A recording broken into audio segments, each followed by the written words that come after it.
Some of the products that we have in micro manufacturing and specifically micro machining, some of these are machined, some are molded, which still requires a micro machined tool. So right at the beginning of this life cycle curve, we have, R&D, some of those things still in R&D in the thousands or tens of thousands of parts. The growth industry, millions of parts. Mature, millions and millions of parts. So some of those in the R&D phase, catheter tips, sub-assemblies, some stents, resorbable polymer implants.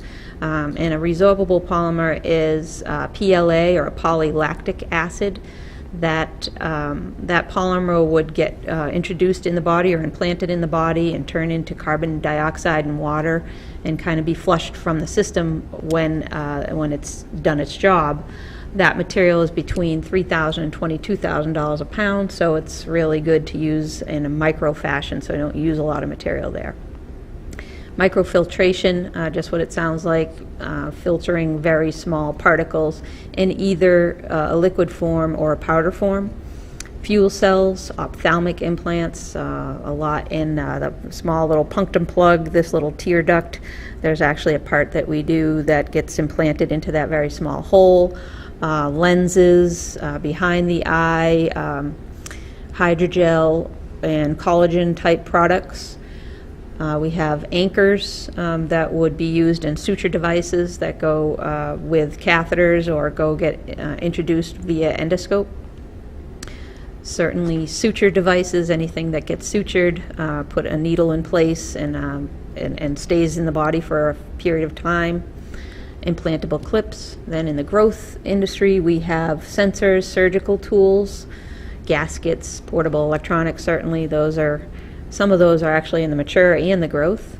Inkjet components with very small inkjet orifice to deposit the ink.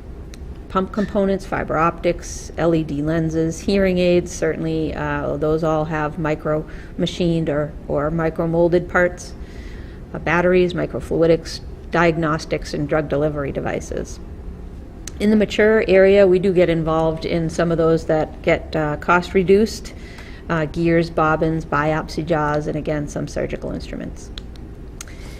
Some of the feature and part sizes that we can achieve in micro machined and micro molded components.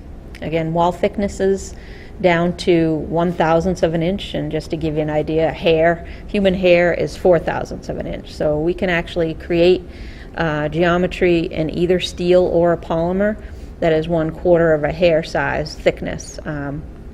Certainly not without its challenges to do that, but we're really comfortable in the 2 to 3/1000ths of an inch wall thickness range.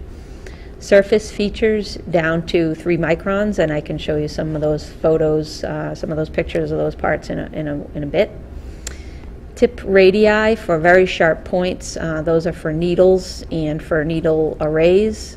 Somewhere in the area to actually puncture skin, it requires a sharp tip radius less than 1/1000th of an inch, or somewhere around 18 micron or 7 to 8/10ths of an inch.